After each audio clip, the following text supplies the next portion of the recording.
E começando o pós-jogo oficialmente, Vitória 3, Atlético de Alagoinha 0. Obrigação, eu sou de 95 e apesar de a gente entender que são outros tempos, o que eu vi hoje me lembrou o Vitória dos anos 2000, de 2009, 2008, que pegava os times do interior e não tinha muita conversa não.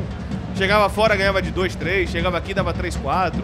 E o que a gente viu, eu tenho que ser justo, não só na semifinal, mas em alguns jogos do Campeonato Baiano, era um Vitória que entende o seu tamanho dentro da competição, que entende a sua responsabilidade dentro da competição e que não importa se é uma Vitória que ia titular, que ia mesclado, que ia reserva, não interessa. O Vitória que no final das contas entregava por ser uma equipe muito organizada. A gente tá vendo ali uma foto, provavelmente com Oswaldo, não sei se é a foto de homenagem, Paulo, para Oswaldo, ou se é uma foto por conta da classificação. Mas é uma Vitória que faz 7-0 no agregado e você que é da minha geração de 95 vai entender o que eu tô falando.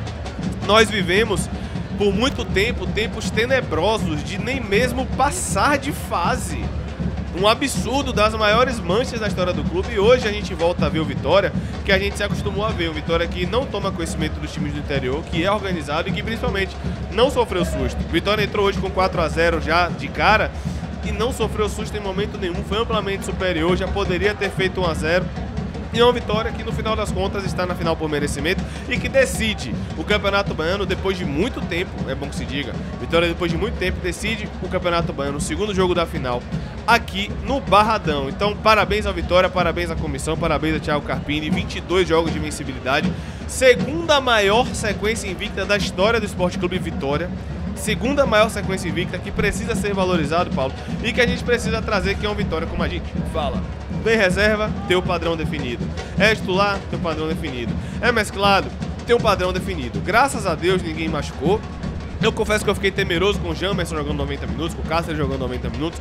Felizmente deu tudo certo. É uma Vitória, Paulo, que chega na final com a vantagem de ter o Barradão a seu favor e principalmente jogando o futebol, que eu concordo que é obrigação, mas um futebol que dá esperança de independente de quem vier na final, vamos pra dentro. Exatamente, acho que o mais importante de hoje não é somente o jogo, porque talvez o resultado do jogo fosse o mais esperado e aguardado pelo torcedor, mas talvez seja a volta de dominância do Vitória no Campeonato Baiano. Eu, quando eu falo dominância, estou me referindo a ser campeão, estou dizendo que o Vitória já é campeão.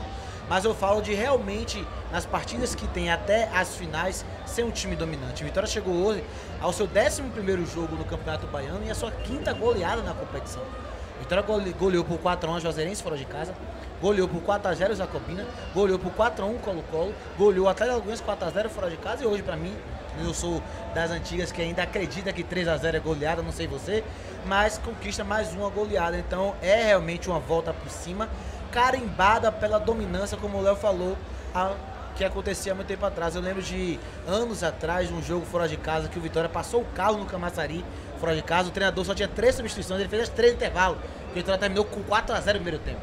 E hoje, realmente, a gente viu o Vitória novamente ser dominante. Não é somente pelo 7-0, mas pela postura do Vitória dentro de campo, que hoje teve algumas dificuldades com a bola no primeiro tempo, mas criou muito. O Vitória faz 3-0, tem 2 gols anulados por impedimento, tem uma bola retirada do zagueiro em cima da linha, uma bola na tábua no Xavier, que também foi fruto de outro impedimento, algumas outras chances desperdiçadas no segundo tempo, poderia ter feito 4, 5, 6-0. Os 2 jogos da semifinal foram 2 placares mentirosos. Foi 4-0 na ida, podem ser 7. E foi 3-0 hoje, podem ser 6, tranquilamente. Então, Vitória volta à final pelo 2º ano consecutivo. A gente sabe que é obrigação, mas foram 5 anos sem ao menos passar de fase no Campeonato Baiano. E agora o Vitória volta para a decisão, 2 anos consecutivos, dessa vez conseguindo conquistar novamente o mando de campo. Depende do que aconteça amanhã no jogo da Jacuipense do Bahia, o Vitória defenderá o bicampeonato no Barradão no jogo de volta. E como eu falei, um jogo mais tranquilo, com a rotação um pouco mais abaixo, onde o Vitória tentou muito o ataque às costas da linha com bola longa, acabou não funcionando tanto, mas manteve o seu jogo lateralizado e nos contra-ataques, no roubo de bola, na pressão, fez os seus gols no segundo tempo. O Vitória que chega a 22 jogos invictos, como a gente trouxe aqui, muito importante e relevante para essa história do Vitória. E quarta-feira, outra decisão pela frente. Graças a Deus, jogadores que foram, entre aspas, forçados ou arriscados para o jogo de hoje, nenhum apresentou sintomas de lesão, como é o caso do Cáceres, William Oliveira, Arcanjo, Jamerson e o Janderson, que eu quero abrir um parêntese para falar sobre o Janderson. porque a gente está falando de um jogador que atuou em 10 jogos na temporada e chegou à sua 9ª participações em gols em 2025. É bem verdade. Mesmo no jogo como esse, ele apresenta ali ainda alguns pontos de melhoria, como o pivô, como algumas jogadas quando sai um pouquinho mais para gerar jogo, que acaba ali errando o domínio ou errando ali o pivô, o adversário consegue antecipar. Mas, de um modo geral, tem sido um Jansen que consegue ser decisivo em alguns jogos. Claro, não foi decisivo contra o Fortaleza, não fez um bom jogo, também não fez um bom jogo no Bavi, mas contra o Maranhão, que valia a classificação, deu assistência. Hoje conseguiu também fazer um bom jogo. Lá, quando o Atlético Goianiense também fez um bom jogo. A gente quer ver um Jansen com um nível mais alto. Um Jansen do que vai ser o Vitória daqui pra frente. Com Sul-Americana, com Copa do Brasil, que a partir da terceira fase já é um time muito mais qualificado. Espero que o Vitória chegue até essa terceira fase. As decisões agora, o Campeonato Baiano, seja Jacuipense, seja o Bahia, pela pressão que vai ser o bicampeonato, vai trazer realmente ali com que o nível dos adversários eleve um pouco mais o confronto, mas é um Jansen que até aqui vem conseguindo agregar com 6 gols e 3 assistências na temporada. E lembrando, poderia ser muito mais. Ele teve várias outras oportunidades. Jansen poderia ser que nem Cristiano Ronaldo agora, que tem mais gols que jogos no Real Madrid. Poderia ser facilmente Jansen nessa temporada pelo Vitória. Pois é, eu não posso deixar de falar, Paulo, não posso deixar de abrir um parênteses, tem muita gente perguntando a respeito de Felipe Cardoso. Galera, aí eu acho que chega um momento no trabalho que não precisa ser informação. Saiu a notícia que o Vitória estava sondando ele. E hoje o cara nem entra em campo. Aí chega um momento que não tem... Eu vou ser sincero, eu acho que não precisa nem apurar que no mínimo ele está negociando com o Vitória, sim. É muito óbvio, o Atlético de Alagoinhas precisava reverter um 4-0. Felipe Cardoso, a gente falou antes da semifinal, que pra gente é a revelação do Campeonato Baiano. E ele nem jogou. Então aqui não é questão de teoria da conspiração. Pô, a gente trabalha com futebol, eu trabalho em clube, Paulo trabalha com jogador. A gente entende essas situações, Paulo. Assim, pra mim é muito claro que tá no mínimo negociando. Muito nítido, porque o cara nem entrou, não é nem que ele começou no banco e entrou, ele nem entrou no jogo. Então pra mim é muito claro que Felipe Cardoso está sim negociando com o Vitória. Ainda tem um outro ponto, né? Em trabalhos que eu faço com clubes de menor porte e tem um jogador que está se destacando no campeonato, o time quer que ele jogue todos os jogos para confirmar o desempenho dele para possíveis propostas. E hoje, o Atlético de Alagoinhas, ele não seria decisivo para o Atlético de Alagoinhas inverter um 4-0. Mas se o Atlético de Alagoinhas é um time sem divisão hoje, que precisa de renda e tem um jogador jogando muito, o time vai querer que ele esteja em campo para aumentar os números, quem sabe fazer o gol, quem sabe ter um desempenho agora melhor também contra o Vitória, que é um time grande e chame mais ainda a atenção do mercado. Você tem a possibilidade de jogador que tem 6 participações de gols, que briga pela artilharia do Campeonato Baiano, que infla os números para uma possível venda e você coloca no banco de reservas. Eu acho que... E não coloca no jogo, acho que ele vai vir pro Vitória. Também acho que ele vai vir pro Vitória, mas nós estamos cravando a contratação de Felipe Cardoso, não é isso? Mas ninguém aqui é idiota, né? O contexto tá na cara de todo mundo aí também, né? Então, pra mim, sinceramente, se eu fosse pra apostar, eu diria que é questão de tempo. Mas vamos aguardar. Lembrou muito aqueles momentos que um time tem um jogador que é importante, e aí num jogo assim decisivo ele não entra porque tá em negociação com outro clube. Então vai sair, tá com medo de se lesionar porque vai se transferir pra outro clube. Me pareceu muito isso. Pra mim também. Eu queria falar também, Paulo, sobre... Infelizmente, tá falando de muita coisa boa. Arcanjo que não foi exigido, o coletivo de Thiago Carpini que funciona e ele tem o grupo na mão. Sem jogos de Oswaldo, tem muita coisa positiva que a gente continua destacando aqui. A boa partida de Jamerson, a boa partida de Janderson, o William Oliveira que melhora muito no segundo tempo, um Cáceres que melhora no segundo tempo porque eu não gostei muito no primeiro, um Thiaguinho que pra mim faz um bom jogo, muito questionado muitas vezes, ele e Bruno Xavier que ajudam dentro do possível, mas infelizmente eu acho que o saldo negativo de hoje, apesar de ter melhorado no segundo tempo, é Ricardo Hiller. É um Hiller muito abaixo do que a gente viu na Série A e a gente sempre defendeu o Hiller não como um craque, mas como um cara útil que muitas vezes a galera não valorizava. Neste 2025, a gente não tem argumento pra dizer que ele é útil, que ele tá ajudando sem a bola. Hoje, em 2025, infelizmente, é um volante que tá abaixo. E pela partida de Thiaguinho, eu tenho minhas dúvidas se ele não roda. Porque a gente tem que lembrar que PP, que é volante barra meia, PP não pode jogar no Campeonato Baiano. Mas em condições normais, PP vai entrar nessa relação aí. Vai ter Baralhas, Ronald, PP, William Oliveira... E aí, talvez ele rode pra um Thiaguinho, porque não é só por hoje. Thiaguinho, é o que o Paulo falava, você não tem como falar que o Thiaguinho tava mal com a camisa do Vitória, porque ele teve 8 minutos, depois ele teve 45 minutos, e hoje ele teve uma partida completa, de um modo geral. A partida completa assim, começou e saiu durante o jogo.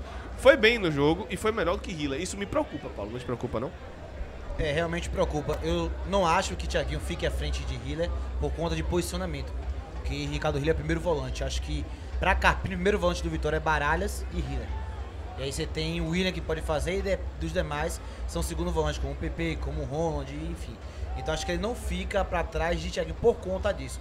Mas na hierarquia de volantes, realmente é um início de temporada muito abaixo do que ele mesmo terminou a temporada em 2024 com um nível mais alto, registre-se. Pelo nível que o Ricardo Hiller, claro, não é um nível de craque. Ele não terminou a Série A como um cracaço. Mas ele termina a Série A jogando muito bem. Fazendo boas partidas contra o Atlético Paranaense fora de casa, Fluminense fora de casa, enfim, outros jogos que ele foi muito bem. E quando o nível decaiu, a gente esperou, pô, ele pelo menos vai manter a média. Não, o nível caiu e ele caiu drasticamente no desempenho. Que ano passado, mesmo ele indo bem, já mostrou que tinha que evoluir em alguns pontos e agora ele acumula muitos e muitos jogos ruins. Só me recordo de um jogo que eu falei, Ricardo, ele foi bem na temporada. Aí realmente vai ficar cada vez mais difícil, né, a permanência dele nessa rotação de cara do Vitória. Porque hoje tem muitos volantes à frente dele. Muitos volantes na frente dele, mas é uma Vitória, como eu falei, que de um modo geral coletivamente funcionou. Eu quero aproveitar, Paulo, eu sei que a gente às vezes é chato, eu não posso deixar de falar de Rato. Eu espero que o exemplo de Rato, não só pra você que acompanha o canto, porque você que acompanha o canto, eu sei que a gente debate bem e a gente ouve muitas vezes e entende muitas coisas, a gente não é o dono da razão, tá? Não é isso que eu estou falando. Mas eu espero que esse exemplo de Rato sirva para o torcedor de modo geral, os 3 milhões de torcedores do Vitória, 3 milhões e meio. Eu sempre vou deixar isso claro, não se descarta jogador nenhum por um mês. Quando você tem um cara comprovado na Série A, que é o Wellington Rato, quando você tem um cara que que ajudava o São Paulo, não era titular, é verdade, mas ajudava com assistência, entrava fazendo gol, você não pode descartar esse cara em um mês. O cara tem adaptação, o cara estava passando por problemas pessoais que a gente não sabia, e hoje Rato chega a mais uma assistência. Hoje, 8 de março, Rato já é o jogador com mais assistências do Vitória em 2025. É claro que pelo nível do jogador e pelo investimento feito, é óbvio e evidente que a gente esperava o mínimo, que era isso daí. O mínimo que ele tinha que fazer em Campeonato Baiano e Copa do Nordeste era isso daí. Mas eu sempre peço pra você, nos momentos de raiva, o que acontece, a gente também fica com raiva, não se descarta ninguém por um mês. E outra, com todo respeito do mundo aos colegas, não cai em pilha de imprensa, não. Rato não comemorou o gol no Maranhão porque, primeiro, ele não estava bem com ele mesmo, ele estava com questões pessoais e ele sabia que ele não estava bem no jogo. Não vamos cair em pilha de veículos que vocês sabem como funcionam, é tudo que eu vou dizer. Claro, a gente fica com o pé atrás. Pô, por que será que ele não comemorou? E logo depois, no jogo contra o Altos, ele comemora absurdamente. Então vamos pensar um pouquinho no sentido mais racional e não tanto emocional. Todos nós somos torcedores, todos nós somos emocionais. Mas não se descarta um jogador da qualidade dele por um mês. Eu espero que isso fique claro a partir de agora, não para Rato, mas para exemplos futuros, Paulo. O Ayrton Rato chega agora a 13 jogos com a camisa do Vitória em 2025, com 6 participações em gols, 5 assistências e um gol, aquele contra o Colo-Colo. Eu não estou comparando os jogadores, mas só a nível de comparação, eu me recordei agora que o maior assistente do Vitória na temporada passada foi o Mateuzinho. Não me lembrava os números, eu fui ver aqui e Mateuzinho fez 10 assistências. Ou seja, estamos em março e Rato já tem metade da assistência que o maior assistente do Vitória teve em 2024. Então é um jogador que precisa evoluir muito, fisicamente ainda precisa evoluir. Tomar a decisão dele em finalização, ele finaliza melhor do que ele está finalizando. Tem alguns outros pontos que ele precisa evoluir, principalmente em jogos de apelo maior. Eu quero ver o Ayrton Rato jogar o que ele jogou aqui contra time de Série A, contra a Sul-Americana, Copa do Brasil, terceira fase, com time grande. Eu quero ver esse o Ayrton Rato. Mas eu acredito que é um jogador que não dá para descartar por alguns jogos ruins. Acho que é um jogador que, diferentemente de uma aposta, tem que ter um pouquinho mais de paciência. Se chegar lá na frente e não dar certo, vamos ser os primeiros aqui a trazer. Realmente não tá dando, realmente não tá ajudando, realmente não funcionou na temporada. A gente vai ser o primeiro a falar. Mas a qualidade que ele tem, jogador que merece um pouquinho mais de paciência e confiança. E a gente sabe, pra encerrar esse corte aqui do pós-jogo, a gente sabe que o nível do adversário de hoje não é o nível que a gente vai enfrentar até contra o próprio Náutico.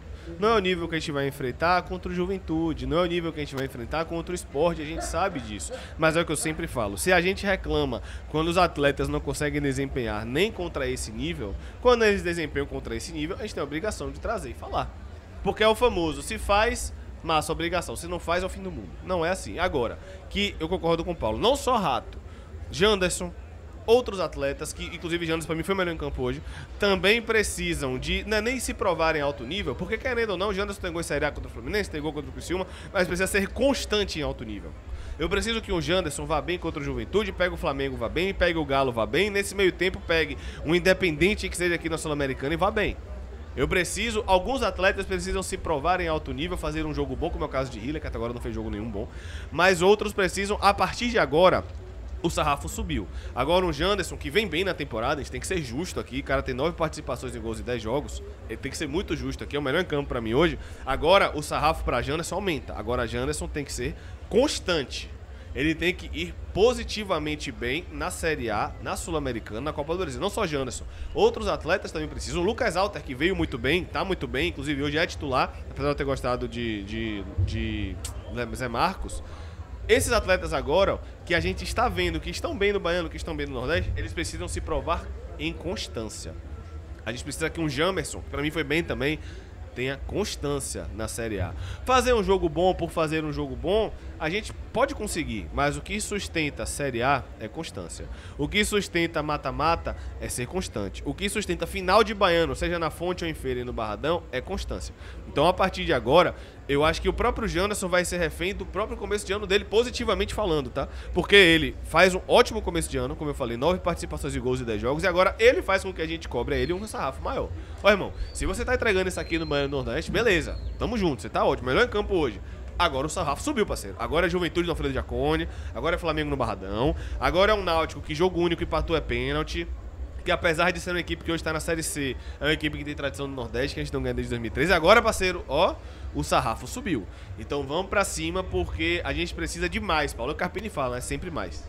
Exatamente, só corrigindo, Janderson tem 9 participações em 13 jogos, não em 10. Em 13 jogos, que não é um número ainda ruim, né? Para um jogador da posição dele, que foi poupado em alguns jogos, que entrou e saiu em muitos jogos também, que variou entre centroavante, ponto, a gente espera que ele consiga desempenhar mais daqui pra frente. Encerrando o nosso corte, mas a gente vai continuar na live, tá? Tamo junto, deixa o like, se inscreva, valeu!